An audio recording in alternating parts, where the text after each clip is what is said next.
Okay, so today we're diving into something pretty crucial, but I'll be honest, kind of heavy too. Mm, Journalism in Afghanistan, 3 years after the Taliban takes over. Like, what does it even mean to be a journalist there now, with everything that's happened? right. We've got a whole bunch of articles, reports, even a YouTube video from The Guardian, all trying to make sense of it.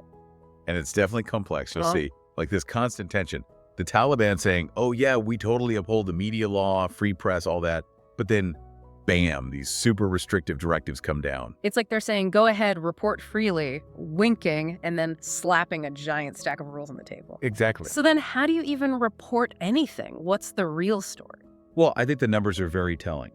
Reporters Without Borders says almost 60% of Afghan journalists have left since the Taliban came back. 60%. Wow. Yeah. So imagine yourself in their shoes. What would make you leave your home, your career, everything? That's what we need to figure out. Makes you think about the level of fear, What are they running from? It's not just who left, but what they're leaving means. Afghanistan's dealing with conflict, humanitarian crises, so reliable news is essential, right? Absolutely. But with this exodus, especially female journalists, there's this huge gap where their voices should be.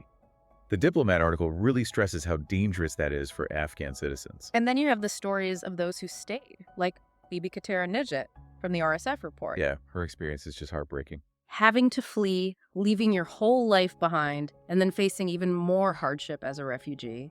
No support, struggling financially, feeling forgotten. And it just highlights how the Taliban is systematically trying to silence women. Mm-hmm.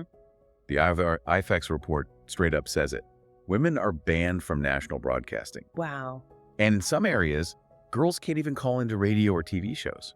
It's not about controlling the media. It's about controlling who gets to speak at all. They're trying to erase women from public life, basically. And for the women who stayed, who are still trying to be journalists, the challenges must be unbelievable. Unbelievable. It's like, how do you even function as a journalist there? This DW article talks about this thing where they have like a pre-approved list of experts you can interview. Like, imagine that. Trying to report on anything. You only get this list of people who probably just toe the party line. Exactly. It's about controlling the narrative. It's not just don't say this, it's say this and only this. Right. And speaking of control, did you see that part in the same article where a journalist got in trouble because they didn't edit out a cleric smiling? I know. It's almost funny, but then you realize what it means. Yeah. They're so scared of anything that might challenge their view. Even a smile is dangerous. It's like, how do you even report objectively? Always looking over your shoulder, wondering if a smile's going to get you in hot water. Exactly. And it's not enough to control the present. They're trying to erase the past, too.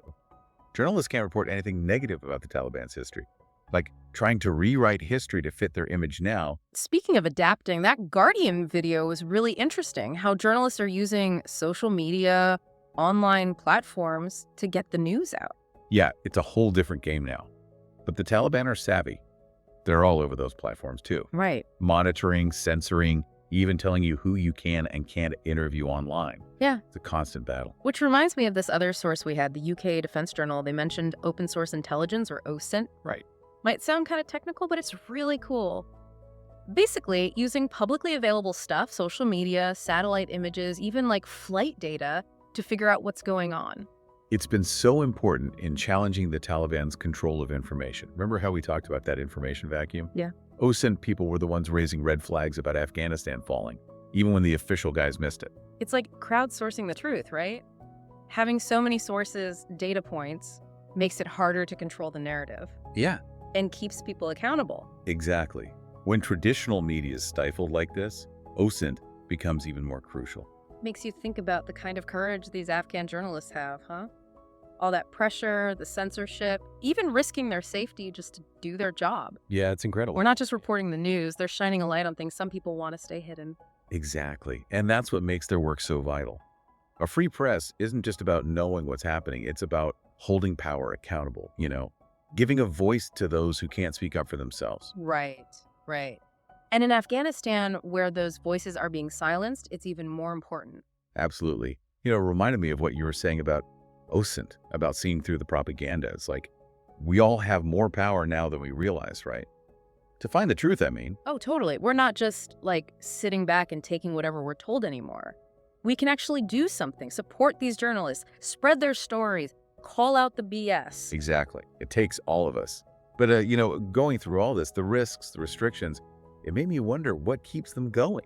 Like, what motivates you to keep reporting when things are this tough? It's a good question. It's got to be more than just, oh, this is my job, right? Right.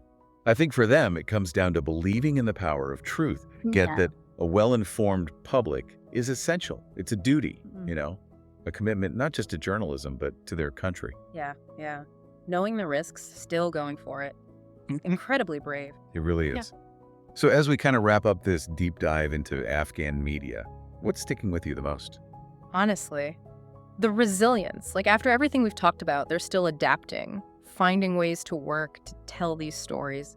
It gives me hope, that even when things look bleak, there's always that push for truth. Beautifully said. It's a good reminder for all of us. Definitely. Well, that about does it for us today. A huge thanks to you. Always a pleasure having you on. Always great to be here. And to everyone listening, keep learning, keep questioning, and we'll see you next time.